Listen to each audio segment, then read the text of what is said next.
History loves greatness. It leaves us with majestic portraits of kings, emperors, and dukes in gleaming armor, with proud posture and a scepter in hand. We read of their battles, reforms, intrigues, and great accomplishments. But history, being a lady with a rather peculiar sense of humor, sometimes leaves behind other records about how the paths of these great men ended. And it is here that the ceremonial portrait suddenly acquires completely unexpected and at times frankly ridiculous features. Death is the great equalizer, it is true. But sometimes it does not just equalize, but openly mocks, as if to say, you ruled nations, but you never learned to manage your own stomach. Or laughter. Laughter and tears of the Aragonese crown. Let us begin with Martin I, King of Aragon, Sicily, Sardinia, and Corsica. Sounds impressive, does it not? By the year 1410, His Majesty was no longer young, suffered from excess weight, and, as one might say today, led a sedentary lifestyle. One evening, the king had a heavy dinner, so heavy that he felt a familiar weight in his stomach. Indigestion, a common affair. To distract himself somehow, he summoned his court jester, a man named Bora.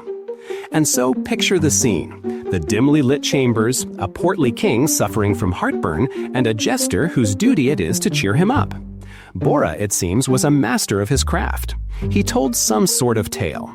History has not preserved it verbatim, but the plot was something like this. In a neighboring vineyard, the jester had seen a deer that, having caught its tail on a branch of a fig tree, was hanging from it, as if punishing itself for stealing figs. The joke, to be frank, was not on par with the best stand-up comedians. But whether it was the atmosphere or the king's peculiar sense of humor, the story slew him. He began to laugh.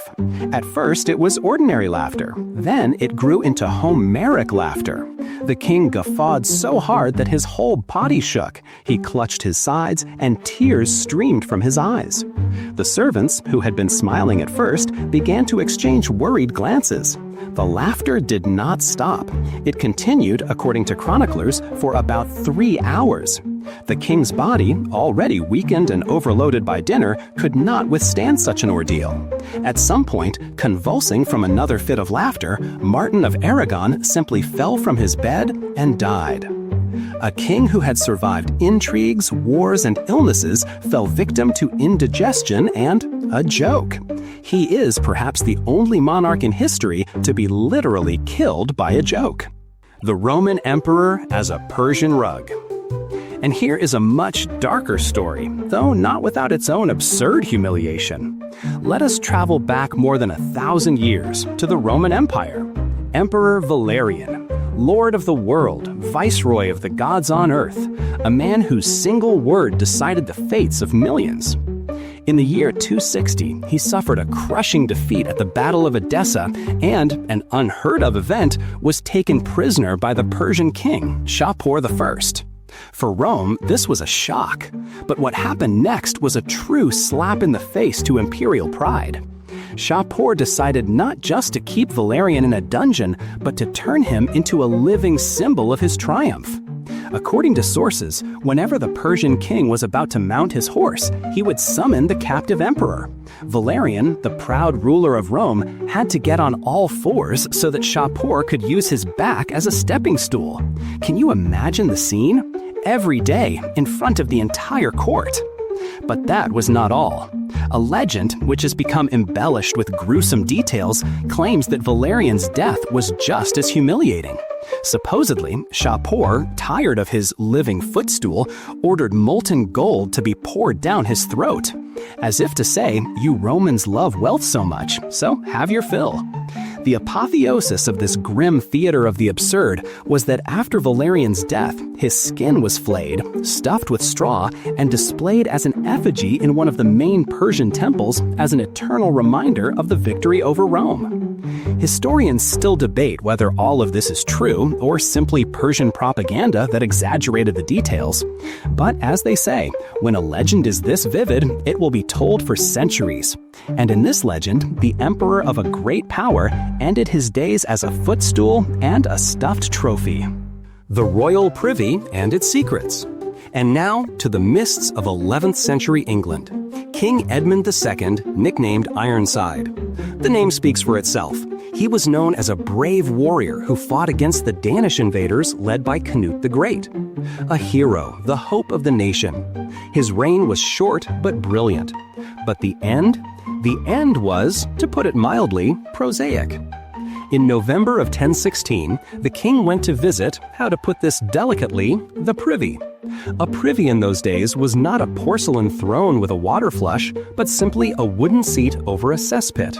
A secluded and vulnerable place. And here the versions diverge, but both are equally humiliating to the hero's memory. The first version, the detective story. While the king was busy with his affairs, an assassin was hiding in the cesspit beneath him. When Edmund relaxed, the villain, who had snuck in there beforehand, just imagine that dedication, struck him with a spear from below, through the hole in the seat. Death in such a place, from a blow from such a place. One would not wish it even on an enemy. The second version, the medical one. There was no assassin. The king was suffering from severe constipation, and while straining, he caused a ruptured bowel or an aggravation of hemorrhoids, which led to fatal bleeding. What is worse for the reputation of a warrior hero, to be treacherously killed in the privy, or to die from excessive effort therein? The Anglo-Saxon chroniclers, it seems, could never decide, but both versions have been firmly etched into history. The Ironside king, unbroken in battle, was vanquished in the most unsuitable place for a heroic deed.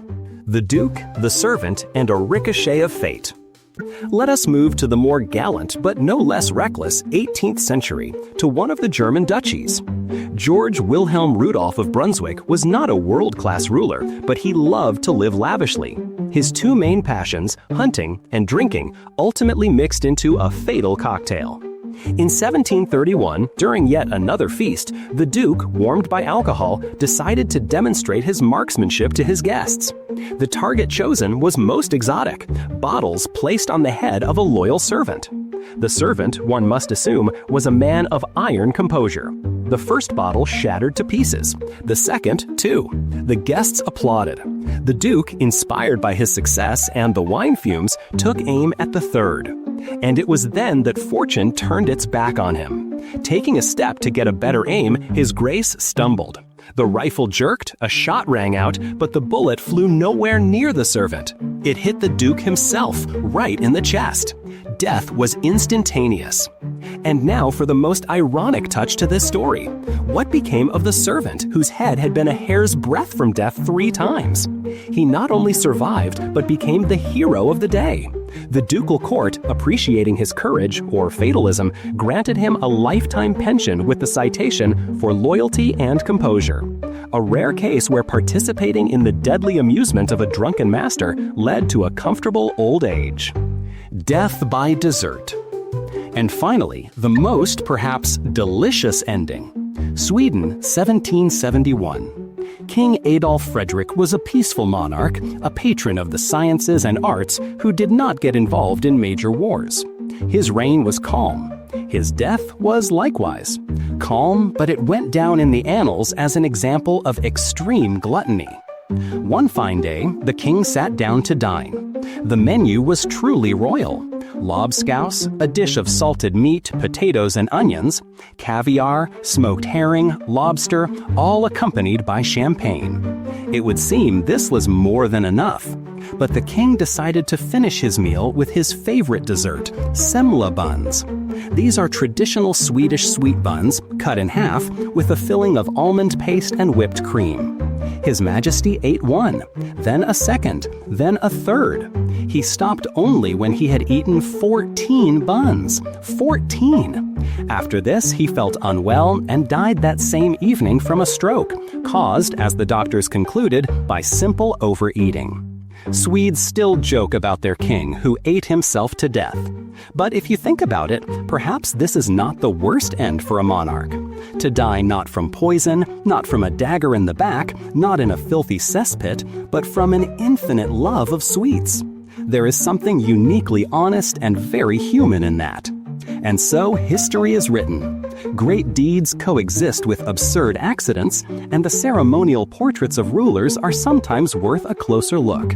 For it is these final, unexpected touches, be it a fit of laughter, a spear thrust from below, or a 14th bun, that make them not just bronze monuments, but living people, whose lives, like their deaths, were full of surprises.